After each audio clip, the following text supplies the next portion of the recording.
C'était hier le salon du Bourget avant l'heure. En avant-première, Blue Spirit Aero a en effet choisi de dévoiler au Mans son Dragonfly, une première mondiale qui a eu lieu à l'aéroport du Mans, juste en face du mythique circuit des 24 heures. Jusqu'à présent, cet avion à hydrogène existait de façon virtuelle, mais il a pris forme et c'est un avion fonctionnel qui a été présenté en public en marge de la semaine des 24 heures du Mans. On présente enfin notre démonstrateur après des années de calcul, de dessin, d'études en tout genre.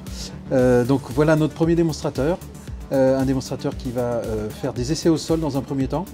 Et puis on va se préparer pour les premiers vols qui auront lieu début 2026. Pour la mise en scène, la H24 Evo de l'Automobile Club de l'Ouest avait été stationnée face au hangar, mais Blue Spirit Aero a également rendu hommage au patrimoine historique du Mans.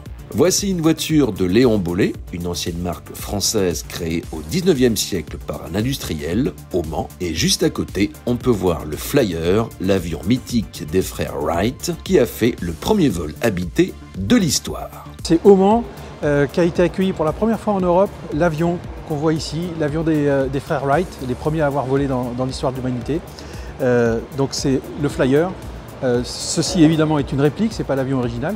Mais c'est une réplique qui a été fabriquée ici par les gens du Mans pour mettre en valeur justement cette richesse historique. C'est un joli symbole que de faire le parallèle entre ce biplan et le premier avion à hydrogène conçu à partir d'une feuille blanche. Avant de le voir rouler, un mot sur la technologie de cet avion. Le Dragonfly embarque des nacelles qu'on appelle des pods. Elles intègrent chacune un moteur électrique, une pile à combustible et une bouteille d'hydrogène. Un choix qui privilégie la redondance et la sûreté. Et maintenant, moteur.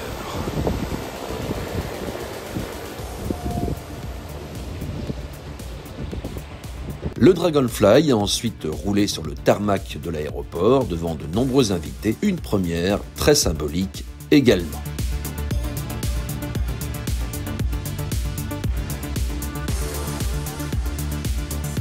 Précisons que pour les besoins de cette opération, Attaway avait déployé une station mobile, une première sur un aéroport, et elle distribuait de l'hydrogène vert de Life. Si Toulouse reste le cœur de l'activité aéronautique en France, Le Mans était un choix évident pour le fondateur de Blue Spirit Aero. C'est le terrain d'accueil parfait pour nous en effet.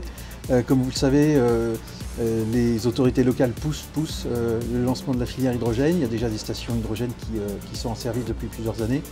Une flotte de bus qui est sur le point d'arriver. Et puis, il y a des gens de l'ACO, l'Automobile Club de l'Ouest, qui, à côté, sur le circuit des 24 heures, poussent aussi avec des expérimentations faites avec des voitures de course à hydrogène. Et on espère bientôt les voir concourir aux courses officielles ces prochaines années. On attend maintenant avec impatience le premier vol inaugural du Dragonfly. D'ici quelques mois, cet avion à hydrogène gazeux devrait survoler Le Mans et son circuit avant de se déployer et écrire une nouvelle page de l'histoire de l'aviation.